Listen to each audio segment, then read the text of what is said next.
तबीयत सही नहीं है हमारी बिल्ली की, तबीयत खराब हो गई। लाओ तुम्हारा नाक पोंछ दे, लाओ लाओ लाओ लाओ नाक पोंछ दे, लाओ।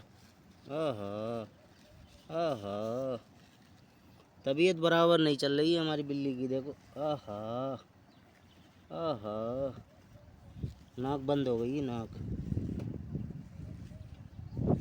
इसको भी पता है कि मेरे सुकून के लिए ऐसा कर रहे।